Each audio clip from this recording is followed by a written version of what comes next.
with me here is one gentleman who would like to do some introduction. Then after he has introduced himself, we can move on with our discussion. So who am I talking to today? My name is Matthew James Jerome. I'm a public health officer with the Esnafo North Municipal Health Directorate. And then I'm stationed at Ayomso Health Center, where I mostly work in the community as a community mental health officer. Talking about biodiversity and then climate change. Most of the people who have been here for 30 years, 50 years will tell you that there used to be wildlife, elephants and other wildlife within the forest that sometimes when you are going to your farm, you see them passing by. But since the inception of these tree falling and then chainsaw activities, it has probably scared all this wildlife activity, and then they've gone far away to neighboring Burkina Faso and then neighboring communities. And then if this wildlife was still in section, I think it would have become a tourist site where the community would have earned something from it. So it's very important that we need to get these kids who are mostly the labor. All right. Thank you. Yeah, but before we continue, let's go for a break. When I come back, we're going to have a good discussion.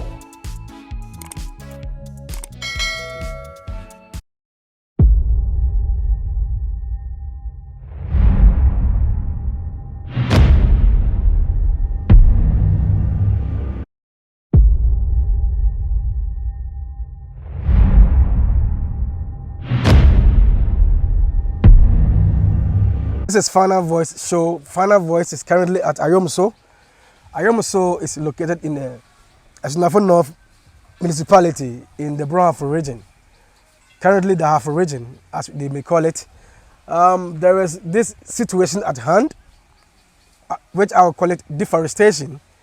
And as you see at my back, there is a sawmill, and at the far end is a forest. When you say Ayomso, Ayomso has about 6,000 inhabitants. Yeah, 6,000. If I'm right? 6,000. 6,000 inhabitants in the town, and the surrounding villages also have quite a number of people. Yeah. And this number of people are now feeding on the forest. They go in there and fell trees without any concession. It's just purely illegal. Behind us, at the very far end, is a forest. Yeah. And you know that people now go into the forest and fell trees. Let's take it one by one. So you have been in this hood for some time. What is happening here and what is the problem at hand? Currently, I've been working with the Ayomso Health Center for a year and then some months now. Mm-hmm. And then since I moved in, I've realized that I used to see young children on top of Kia trucks moving in and out of the forest. I equally see young children working in these sawmills around. Currently, I've been able to estimate the total number of sawmills around, and they are amounting to over 50. The number of sawmills in Ayomso and its environs is they are about 50. They are more than 50. And all these sawmills go in there without any concession, but they're able to cut down trees for their and just feed their mills. I mean, their sawmills. Yeah. As it stands now, it would interest you to know that before the inception of this tree felling work, the major work for the people of Ayomso and then its surrounding cottages and then villages was mostly farming. But now, most people are abandoning farming, and then they are into tree felling as a business and then as a trade. All right. All right. They think it's more lucrative for them to go in there, fell trees, and then they get their money within 3 or 4 days than to actually farm cocoa till it's the cocoa season before they can make some money. Yeah, so it's better to be in the forest than to be on the field to cultivate some cassava and cocoyam or plantain. That is what they say. That is just waste of time. That is what just they go into say. the forest and you can make millions a day without any concession or any permit. Yes. Without any permit. Yeah. All right, but let me give this gist. I mean, let me gist the viewers. You know, the royals or the early settlers of Ayomso, I mean, they came as gatherers and hunters, you know, and that is why this vicinity is almost closer to the forest. Ayomso, as we are saying, is almost 15 kilometers away from the forest. So we are not even at Ayomso, we are just closer to the forest. Some 15 kilometers away from Ayomso. And this is the situation at hand. I mean, we cannot leave charcoal sellers out. The charcoal burners, they burn the tree to make some charcoal for a living. They also don't own any permit. And in the forest, people who were supposed to be farmers are now in the forest. Yeah. Lumbering. Yeah. They just fell down trees and make money out of it. Exactly. Our major question is the government aware? Is the government aware? Are stakeholders aware of what is happening? But even before that, so the situation at hand, you know, so who go in there to work? You've seen some kids on tracks. Yeah. You've seen some kids in these heavy-duty vehicles, yeah, who go in there to carry these slabs and woods, and it's quite horrific. When it's a sight to behold. Yeah. When you go into the forest, I mean, deep down there, when you go deep down there in the forest, it's a sight to behold. Yeah. What do you make of this? Kids who are in the forest. Working in the forest itself, it's. Yeah, but before you come in, let me go for a break. When I come back, you continue. Okay. Working in the forest has its own side effects. In as much as they wanting to make money, it has its own hazards. You mean working in the forest has its own hazards, yes, and side effects? Exactly. Yeah. Kids going to work are not professionals. They've never been trained on handling dormer machines. Mm-hmm. The chainsaw machines. Yes. And then they've never equally been trained on even how to pack these trees and then pack them on, load them back onto the car, yeah, and then repack them at the sawmills. It's terrible. Yeah, exactly. There's been a lot of series about of accidents, which I would say it's negligence on the part of those employing the kids. Mm-hmm. We see a lot of on the average within a week, accidents from sawmills, accidents, mm-hmm, from even the forest. We see more than 7, 8, 9, let's say 10 in a week. It ranges from someone breaking the leg, mm-hmm, to someone who's got the fingers being cut, mm-hmm, by a chainsaw machine. So it's quite risky. It's very, very You can lose risky. your life. I mean, exactly. you just risk your own life going in there to fell trees. Exactly. Rumor even has it that people die in the forest and then they just leave them there. Of course, it's like Galamsey. Yeah. If you go to Galamsey side, we don't care about dead bodies. Yes, they are casualties of war. Of course, yeah. So, talking about hazards as well, it goes a long way to even affect attendance in schools. There's poor attendance in schools. Exactly. Mm-hmm. As part of our school health campaign, we work with teachers and then we work with the various schools as well. Yeah. It would interest you to know you would walk into a class which is supposed to have about 30 students, 50 students on register. Mm-hmm. But then you walk in on an ordinary day, and then you meet only 15 students in the classrooms. Yeah. He's gone to the sawmill. The kids run into the forest. Yeah, they don't care about school. He's gone to work to make money. Yeah. He's gone to work to make money because they think it's lucrative. So he wouldn't spend much time in school. Mm-hmm. He would rather go to make money. Yeah. And then just buy himself a shoe. Yeah. Okay. Let me come in. Viewers, if you're watching us today, we're talking about the Ayum Forest Reserve. The Ayum Forest Reserve. At the far end, you see the forest. And just behind us are sawmills. And just as we mentioned earlier, there are about 50 sawmills in the town now. All of these sawmills go into the forest for trees without any concession or permit. And just behind us are sacks of charcoal. So charcoal sellers also feed on the forest for forest products. So what can be done? We are mentioning the problems, we're talking about the risk, the hazards. This case still go in there. Are there certain things that could be done to bring these kids back home? Of course there are. You talked to, we did a transient walk within the sawmills as a health center, and then in collaboration with the schools. What most of the kids said was they come to school and then there is nothing like extracurricular activity. There is nothing that interests them aside schoolwork. They actually told us that if there is even a need for their school park to be developed into a multi-purpose sports complex. They may find interest coming to school.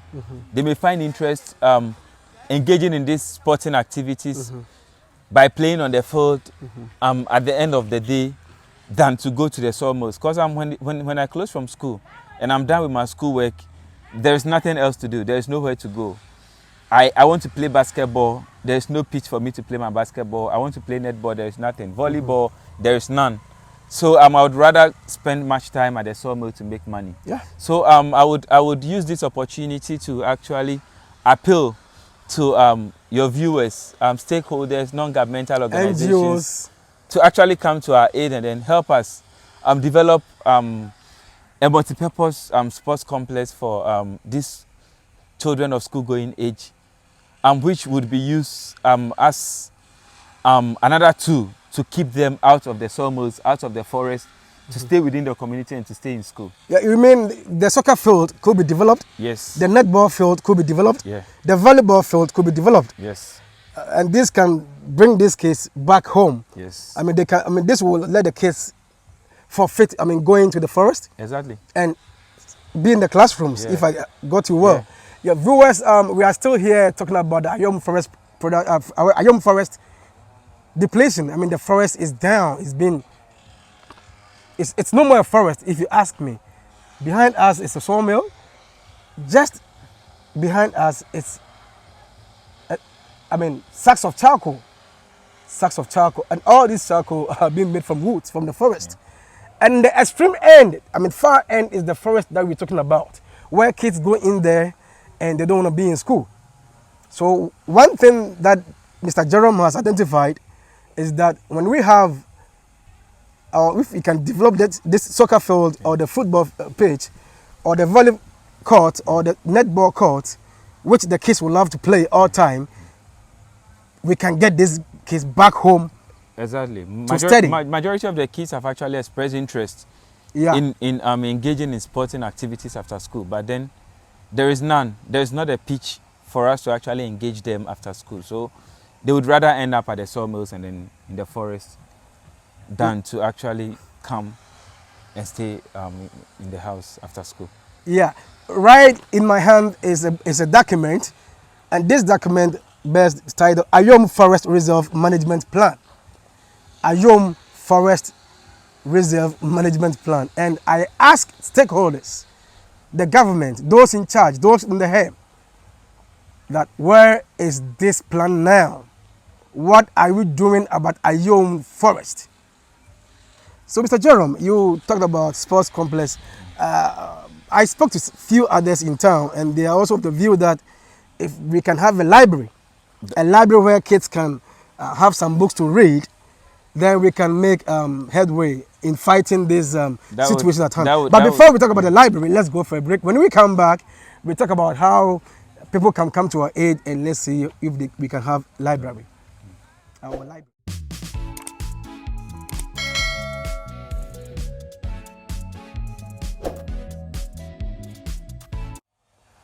Having a library to serve about 4,000 kids in this community and then the neighboring villages and cottages would be a welcoming idea.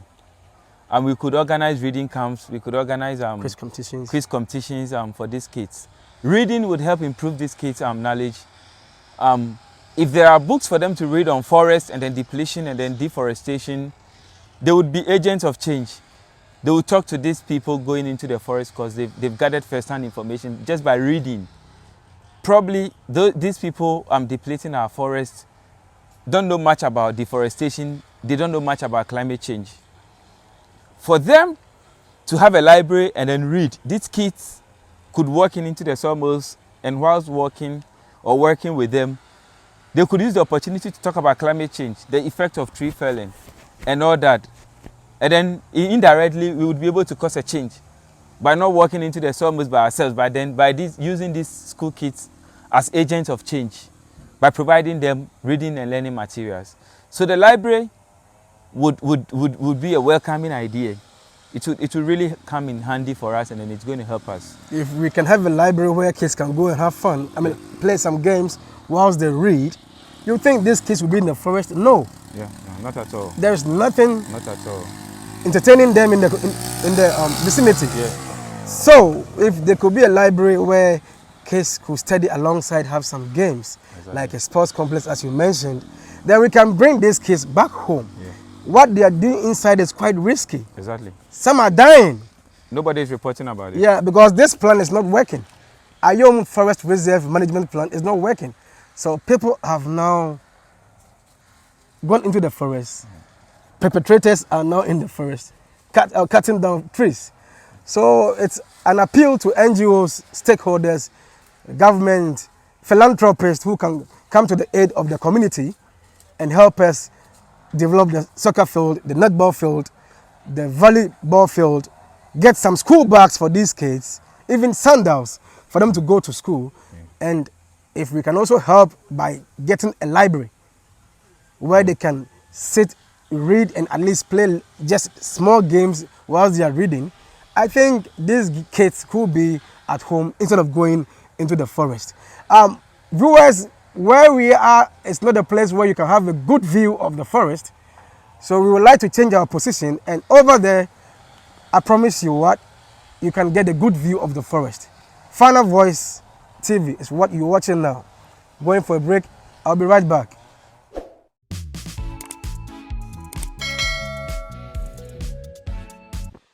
But there is a problem which you have to listen to me well, and we all know how we can tackle this problem. The children of school-going age involved with this illegal tree felling and then the sawmill operations, children under age currently being employed legally and then illegally to work during school hours in these sawmills. On the road, as I was going there, and even right now, some few meters away from us, is a police checkpoint. So why can't these people come in and help solve? It has to do with the child's mindset, and then the community. This is a community where majority of the inhabitants are actually a cocoa growing community. When the cocoa season is over, they don't plant other food crops again. So income for these children becomes a problem. So indirectly, the parents are even in support of the child working in these sawmills, because I can't provide for my child. So if my child has to go out there and then work to fend for him or herself, who cares about that? Should a policeman come in to tell my child not to work? That has been the problem. Because if he comes in, from my point of view, I think if the policeman comes in to want to help put these children back to school, the child will have to wake up, buy school products, buy shoes, school bags, school uniforms. And then if the mother is not able to provide, and then he has to come in here to work to earn something to be able to provide for those things, the mother would even frown on you, the police officer, wanting to put the child back to school, because I'm going back to school with nothing. And if I come to work at the sawmill, I'm going to earn something. And sometimes it may interest you viewers to know that some of these kids come into work and then they go home and then their parents even borrow some of the money from them. So if I should come in, it means there could be a good policy like free education for the children. I mean, government can come in with a good policy like free education for the children, but in the end, you would not. I mean, this community wouldn't see the benefit of such policy, right? Free education comes with other resources and the mobilization of other funds. If government is paying for tuition, who's going to provide school uniforms? Who's going to provide money for daily upkeep? Who's going to help the kids buy certain products from school? You understand? So it will still boil down to the child coming in to find other source of work. First, with interaction with most of the people from the community, I realized that they tell me most of these kids work under cocoa farms, gathering the pods and then transporting them back home. That is the work of most of these kids until these sawmills came in. They realized that the sawmills provide quick cash. So then none of them are going to the farm no more. They are not even helping their parents on the farm, because they would choose to work on the sawmill and then earn that income other than working on the farm. As we speak now, it's like police patrol, military patrol, but none has. I mean, they've not been able to stop this activity, the illegal activity of the people. And worst of all is the kids that have to go to school, but stop the school, they forfeit school and go to the forest to support these people without concession, so they can make a living. This is where we are speaking to the people out there, philanthropists, the government, anybody at all, stakeholders should come in and let's see how we can get at least a library where these kids can read. And one major thing is a sports complex. What will be your final words, Mr. Jerome? Say is I agree with your final closing remarks in regards to philanthropists and then NGOs, government and non-governmental organizations coming in to help us develop probably if a 15 by 30 or a modern sports complex, because we know that sports is another component that keeps kids in school. There may be kids who are not really good with books, but then they are very good with sports: football, volleyball, handball, netball, lawn tennis, and come to mention a few of them. If this ultramodern complex has been developed, I think it will go a long way to help the community. Kids would have to then take part in extracurricular activities after school, which is of interest to them. It will deter them from going to work in these sawmills, on cocoa farms, as child labor to earn meager salaries. So it's very important that we actually develop this ultramodern and then bring them to other sources of interest for them to actually help them and then keep them in school and then develop their talents and this child labor. Thank you. With Mr. Jerome and other stakeholders. Thank you so much for coming.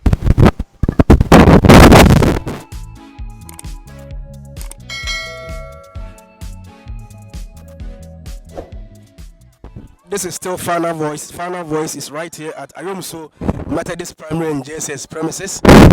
We are here to speak to one teacher or tutor. We saw him play with the kids. Right now, he's trying to get these kids entertained. You're welcome to Final Voice, Mr. Your name? I'm Nana Boadu. You're welcome to Final Voice. Thank you, my boss. Yeah, so what has been the case?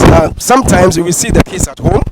Sometimes we don't even see them at all, and we are aware of the situation at hand, where these kids go to the forest to fell trees to make money for themselves. So, what do you make of this as a teacher, where these kids from the primary level have to rush to the bush or the forest, the reserved forest? The issue here is that forest is a reserved forest. So, what do we do? Or what's your perspective? What do we say about this situation at hand? Okay, thank you, my brother. As you are aware, and I too am aware, every child like playing games. So at times, if you tend to be the school to be academic, you will find problem because there are some children of which their interest is in the sports. Those interests will never and ever come to school. But when it comes like sporting activity time, you always see the children being in school. Whether the children knows the sports or the academic ones, they are all in school. So that is the situation. So in our case here, look at the pitch. Now we are playing. You know that the pitch is not standard. This is our volley court. I hope after everything you turn to the volley court. And then this is the football too. The football field is full of gravels and other things. So at least if we can be able to develop the sporting complex, it will help the children over here. That thing would refrain the children from even going to the forest and then making money out of the forest, and at the same time destroying the activities of the forest reserves. So I think we need the help. Those who can help us to develop our facilities here, especially the football court, the volley court, and then the main field. If you get some stakeholders who will help, it will be of more interest. Thank you so much. Behind me is the netball field or court, and in front of me is the soccer field, which I'll show you later. If these places can be developed, like we have a normal sports complex where these kids can come and have fun, they can even learn how to play soccer and volley or netball. I think it will, just as he put it, it will refrain them from going to the forest to fell down trees, to fell trees, reserved forest trees. So you mean they'll be at home? They wouldn't even think of going to the forest. They would love to be in school. It will interest you to know that those children who normally go to the forest, because of the games, they are here. coming here to play the football. It means that their love in the games is more than outside the school area. So if we are able to develop this area, better one, then I think most of the children who normally go to the forest, they will never and never go there. Because this time we can see so many examples. At this time, there are some people here. Today, you will never see them here. But because of the games, they are here. It means that they love the games more than even the classroom activities. Yeah. He's one teacher who would love to be with his pupils or kids. As we came earlier, we saw him playing with the kids. I mean, few teachers in Ghana, and I put it well, few teachers in Ghana would love to be with their own kids and make them have fun. And Mr. Patrick seems to be one of these teachers in Ghana. Thank you so much for speaking with Final Voice. Thank you too. Final Voice, this is where we end the show. Kids will only be in school if they can be entertained, if they have a good sports complex where they can go and have fun as an extracurricular activity. So philanthropists, I mean, the government, stakeholders, everybody concerned should come to the aid of this school or these kids so that we can stop them from going to the forest now as we speak. Thank you so much for watching.